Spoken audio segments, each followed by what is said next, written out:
할렐루야. 오늘 또 주의 전에 나와 기도하는 여러분의 마음 가운데 주님께서 기도를 들어주시고 근원해 보실 줄 믿습니다. 오늘 우리 뒤에 나와 있는 묵상 에세이를 먼저 한번 읽어볼까요? 우리 모든 시선을 그리스도께로라고 쓰여진 글이 있습니다. 한번 같이 읽어봅시다. 시작. 목회자는 이런 갈등이 일어났을 때 모든 회중이 그리스도께로 나아가게 해야 합니다. 문제만 바라보면 문제가 더 커지고 풀리기는커녕 꼬입니다. 갈등이 일어났을 때 가져야 할 기본적인 태도는 하나님만이 이 문제를 푸실 수 있음을 인정하는 것입니다. 그런데 일반적으로 교회들은 문제가 생기면 회의를 엽니다. 제식회로 모여 갑론을박을 일삼다가 문제를 모르던 사람까지 알게 되고 문제가 일파만파로 커져나갑니다. 제가 섬기는 교회에는 불문율과 같은 것이 있습니다. 문제가 있으면 하나님께 아뢰고 기도하기입니다. 갈등 구조에서 리더십의 역할은 성도들로 하여금 기도하게 하고 말씀을 더 가까이 하게 하는 것입니다. 문제에서 그리스도께로 시선을 옮겨야 합니다. 그리스도를 묵상하고 그리스도께 묻고 문제를 푸시는 그리스도의 방식을 배워야 합니다. 그리스도는 모든 질문의 답이 되십니다. 그리스도 중심적 목회를 하면 갈등도 큰 문제가 되지 않습니다. 언제나 그리스도께로 나아가면 살 길이 열립니다. 오늘날 가장 큰 위기는 교회 안에서 그리스도가 잘 보이지 않는다는 것입니다.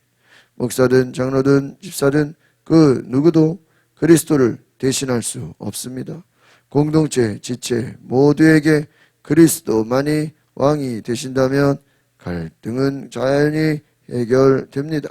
삶과 목회 현장 마지막으로 남는 것은 존귀한 그리스도임이어야 합니다. 그분이 높임을 받는 것이 결론이 나야 합니다. 아멘. 그렇습니다. 여러분, 사람의 회의로, 사람의 능력으로 갈등이 문제가 해결되는 것이 아니라 오직 하나님께 아뢰고 기도할 때, 그리스도께로 시선을 옮길 때, 그리스도 중심으로 예수님께로 나아갈 때 모든 문제가 해결되는 것을 기억하시기를 바랍니다. 그래서 우리가 문제는 뭐냐? 사람의 문제가 아니라 예수님을 바라보지 않기 때문이다. 예수님께로 나아갈 때 모든 문제가 해결된다라는 것입니다. 오늘 세례 요한은 예수님이 중심이다. 모든 것의 주인공은 예수님이다. 이것을 증거한 참 겸손하고 위대한 사람인 것입니다. 오늘 세례 요한이 세례를 주는데 예수님이 와서 또 세례를 받고 수많은 사람들이 세례 요한에게 세례를 받았는데 이제는 예수님이 등장함으로 말미암아 예수님이 많은 사람들을 또 세례를 주게 되고 예수님께 많은 사람들이 나아가는 것입니다. 그때 이제 세례 요한의 제자들이 요한에게 찾아와서 지금 선생님 큰일 났습니다. 사람들이 지금 우리에게 오던 사람들이 이제 우리한테 안 오고 누구한테로 가요? 예수님께로 다 갑니다. 이걸 어떻게 해야 됩니까? 그러니까 세례 요한이 잘된 일이다. 지금 세례 요한의 제자들은 나한테 와야 될 사람들이 예수님께로 가는 것에 대해서 지금 걱정해 준다고 생각하는데 오히려 세례 요한은 잘된 일이다. 나는 그리스도가 아니다. 불가하다. 예수님이 잘 돼야 되고 나는 오히려 낮아져야 한다. 이것이 오늘 세례 요한의 최고의 고백인 것입니다. 나는 낮아져야 되고 나는 부족하고 오히려 예수님은 더 잘 돼야 된다. 나중에 뒤에서 예수님 말씀하십니다. 여자가 낳은 이 중에 세례 요한보다 큰 자가 없다. 여러분 예수님이 얼마나 세례 요한을 칭찬하신 겁니까? 세례 요한같이 겸손하고 예수님을 높이고 예수님을 고백하는 자가 없었다. 그래서 자기 제자들에게도 오히려 예수님께로 가야 되는 것이 얼마나 중요한지를 알려줍니다. 자신을 향해서 나는 땅에서 왔고 예수님은 하늘에서 왔다. 그래서 예수님을 믿는 것이 하나님의 뜻이고 또 예수님 안에 성령을 한없이 부어주시고 또 예수님을 통해서 우리는 하나님을 알게 된다. 오늘 예수 그리스도를 통한 참 믿음의 고백, 이 복음을 오히려 세례 요한이 증거하는 것입니다. 22절 말씀 같이 보겠습니다. 시작.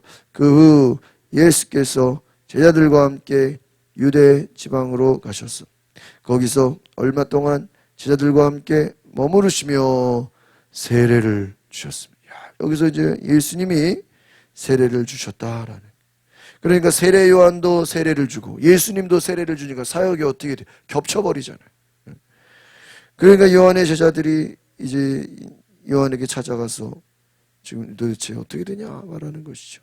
이때 요한은 예수님의 신적인 권위, 자신은 겸손히 낮아지는 것을 택했다라는 것입니다. 예수님의 제자들과 함께 시간을 보내며 여러 가지 가르침을 주셨다라고 기록하고 있습니다. 세례를 주다, 예수님이 제자들에게 세례를 주는 것과 같이 정말 많은 사람들에게 세례를 주었다라는 것입니다. 세례라는 것은 뭐냐? 회개의 상징입니다. 그래서 유대 문화에서 회개했다 하면 세례를 주는 거예요. 그래서 이것은 세례 요한의 중요한 사역이었죠. 이 세례라는 것은 유대교의 정결 예식과 관련이 있는데 이 예수님이 주시는 세례를 사람들이 어떻게 보면 더 많이 받으려고 하지 않았겠습니까? 세례는 예수님의 사역이 하나님 나라를 준비하며 죄사함과 회개를 촉구하는 이 수단인 것입니다. 그래서 내가 회개했습니다. 내가 이제는 새로운 사람이 되겠습니다. 우리 예전에 어떤 부흥회나 어떤 이제 그런 집회 같은 데 가면은 오늘 이 시간에 말씀 듣고 정말 내가 이제 지금까지 잘못 살아왔습니다. 이제 내가 하나님의 뜻대로 살겠습니다. 라고 결단하시는 분은 자리에서 일어나시기 바랍니다. 이렇게 콜링을 하죠. 이렇게. 그러면 다 눈을 감으십시오. 그래서 이제 내가 하나님의 뜻대로 살겠습니다. 예수님과 동행하면서 이렇게 결단한 사람 막 자리에서 일어나는 것을 보게 됩니다. 어떻게 보면 그와 같이 정말 이 세례라는 것은 내가 회개했음을, 내가 이제 새 사람이 되었음을 증명하는 사람들 앞에 공개적으로 증언하는 것과 같다는 것입니다. 23절을 보겠습니다. 시작. 요한도 살렘 가까이에 있는 에논에서 세례를 주고 있었습니다. 그곳에는 물이 많았기 때문입니다. 사람들이 나와 세례를 받았습니다. 세례를 주기 위한 충분한 물이 있었다. 성경적인 세례는 원래 침례죠. 물속에 들어갔다가 나오는 것입니다. 많은 사람들이 세례를 받는 그러한 곳이었다 하는 거예요. 아이논, 살레임, 물이 풍부한 지역입니다. 그래서 요한의 세례 사역이 활발히 이루어졌던 곳입니다. 사람들은 회개를 통해서 하나님께 나아가고 그 믿음의 표현을 했던 것입니다. 그러니까 여러분, 그 세례가 되려면 그냥 뭐 세례만 준다고 됩니까? 아니죠. 말씀을 듣고 회개하고 부흥회 같이 그러한 은혜 받는 일들이 회개하는 역사가 일어난 것입니다. 24절을 보겠습니다. 시작. 이때는 요한이 아직 감옥에 갇히기 전이었습니다. 이 말씀은 요한의 사역이 계속 진행 중이었다. 마태복음 14장에 보면은 이제 세례 요한이 감옥에 갇히는 사건이 나오게 됩니다. 요한은 계속해서 그 맡겨진 사역을 감당했다. 아직 감옥에 갇히지 않았다. 요한은 계속해서 지금 사역을 하고 있는 것이다 라고 설명하는 것입니다. 25절을 보겠습니다. 시작. 요한의 제자들 중 몇 사람과 어떤 유대 사람 사이에 정결의식과 관련해 논쟁이 붙었습니다. 갑자기 논쟁이 붙었다는 거예요. 그때 26절 시작. 요한의 제자들이 요한에게 와서 말했습니다. 라삐요, 전에 요단강 건너편에서 선생님과 함께 계셨던 분, 선생님이 증언하셨던 그분이 지금 세례를 주고 있는데 사람들이 다 그분께로 가고 있습니다. 요한의 제자들이 지금 큰일 났습니다. 위기의식을 가지고 찾아와서 얘기한 거예요. 지금 우리가 뭔가 조치를 취해야 된다. 지금 우리한테 와야 될 사람들이 예수님한테 가서 이거 지금 큰일 났다. 이제 어떡하냐. 그의 말에 세례 요한이 전혀 흔들리지 않습니다. 오히려 예수님의 사역을 우리가 기꺼이 받아들여야 된다. 이렇게 고백하는 것이죠. 오늘 이 논쟁, 요한의 제자들과 유대인 간에 이 정결의식에 관한 논쟁이 막 벌어졌어요. 그때 오히려 요한은 예수님을 소개했다라는 것입니다. 여러분, 유대인들의 정결의식은 뭐예요? 그냥 율법으로 되는 것이죠. 그러나 요한이 증언한 것은 뭘까요? 회개를 강조한 것이에요. 회개하라. 우린 죄인이다. 유대인들은 어떠한 의식을 통해서, 어떠한 예식을 통해서, 어떤 행위를 통해서 자기들 스스로 정결해진다고 생각해요. 근데 세례요한 예수님이 오고부터는 그걸로 되는 게 아니에요. 회개하라. 회개해야 하나님의 나라가 예수님을 믿어야 된다. 회개해야 된다는 것입니다. 요한의 제자들이 예수님의 인기가 증가하자 불만을 품고 요한에게 찾아와서 요한에게 지금 큰일 났다고 하지만 오히려 요한은 지금 예수님을 증거하기에 지금 거기에 집중하고 있었다라는 것입니다. 결국은 진정한 하나님의 사람은 뭐냐? 내 일이 중요한 것이 아니라 하나님의 일을 생각하는 것인 줄 믿습니다. 그래서 예수님께서 너희는 먼저 그의 나라와 그의 의를 구하라. 하나님의 뜻을 구하는 것이 진정한 하나님의 사람이다라는 것이죠. 27절, 28절 봅니다. 시작. 이 말에 요한이 대답했습니다. 하늘에서 주시지 않으면 사람은 아무것도 받을 수 없다. 내가 전에 나는 그리스도가 아니고 그분보다 앞서 보냄을 받은 사람이다 라고 한 말을 증언한 사람들은 바로 너희다. 여러분 보십시오. 나는 그리스도가 아니다. 하늘에서 주시지 않으면 아무것도 받을 수 없다. 바로 예수님께 많은 사람들이 가서 세례를 받고 예수님께 가는 것이 하나님의 뜻이다. 여기서 주어진다. 하늘에서 주시지 않으면 이 주어진다라는 것은요, 모든 것은 하나님께로부터 온다라는 거예요. 그리고 여기서 더 많은 사람들, 내가 전에 나는 그리스도가 아니고 그분보다 앞서 보냄받은 사람이다라고 한 말을 증언한 사람들은 바로 너희다. 오늘 이 세례 요한이 자신에 대해서 증거한 것처럼 자신의 사역은 오히려 줄어들어야 되고 더 예수님의 사역이 확장돼야 된다라고 고백하고 있는 것입니다. 한번 따라해 보겠습니다. 참된 겸손은 자신의 영광이 아니라 하나님의 영광을 구하는 것이다. 여러분 이것을 기억하십시오. 이것이 바로 세례 요한의 마음입니다. 나의 영광을 구하는 것이 아니라 하나님의 영광을 구하는 것이다. 29절 30절 2절 보겠습니다. 시작. 신부를 얻는 자는 신랑이라. 그러나 신랑의 친구는 신랑을 기다렸다가 신랑의 음성을 들으면 그 음성으로 인해 매우 기뻐한다. 나는 이런 기쁨으로 충만하다. 그분은 흥해하고 나는 쇠한다. 신랑은 누구예요? 예수님이죠. 세례 요한은 지금 누구예요? 친구다. 나는 친구에 불과하다. 주인공은 누구냐? 예수님이다라는 것입니다. 오늘 예수님과 자신을 신랑과 친구는 뭐냐? 들러리야, 들러리. 옆에서 그냥 같이 있는 보조예요, 보조. 그래서 자신은 이러한 친구에 불과하다. 영광 받으셔야 할 분은 오히려 예수님이다.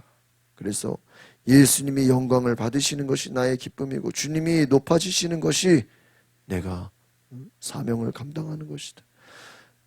예수님은 높아져야 되고 나는 낮아져야 된다. 그렇게 고백하는 것입니다. 31절, 32절, 33절 세절 봅니다. 시작. 위에서 오시는 그분은 모든 것 위에 계시는 분이시다. 땅에서 난 사람은 땅에 속해 땅의 것을 말한다. 그러나 하늘에서 오시는 그분은 모든 것 위에 계신다. 그분은 모든 것을 증언하신다. 그러나 아무도 그 증언을 받아들이지 않는다. 그분의 증언을 받아들인 사람은 하나님이 참되신 분임을 인정하는 것이다. 바로 예수님은 하늘에서 오신 분이다. 하나님의 말씀을 전하시는 분이고 그분은 영생을 주신다라는 것입니다. 그래서 그를 믿는 자에게는 35절, 36절 우리 뒤에 먼저 볼까요? 시작. 아버지께서 아들을 사랑하셔서 모든 것을 아들의 손안에 맡기셨다. 아들을 믿는 사람에게는 영생이 있다. 그러나 아들에게 순종하지 않는 사람은 생명을 보지 못하고 도리어 하나님의 진노를 받게. 여러분, 이 내용 보면요, 우리가 어제 나눴던 예수님이 니고데모에게 아들을 믿는 자에게, 독생자를 믿는 자에게는 영원한 생명이 있다. 독생자를 믿지 않는 자에게는 심판이 있다. 그 예수님이 니고데모에게 주신 그 내용하고 이 세례 요한이 지금 자기 제자들한테 예수님을 소개하는 내용이 어때요? 똑같아요. 똑같아요.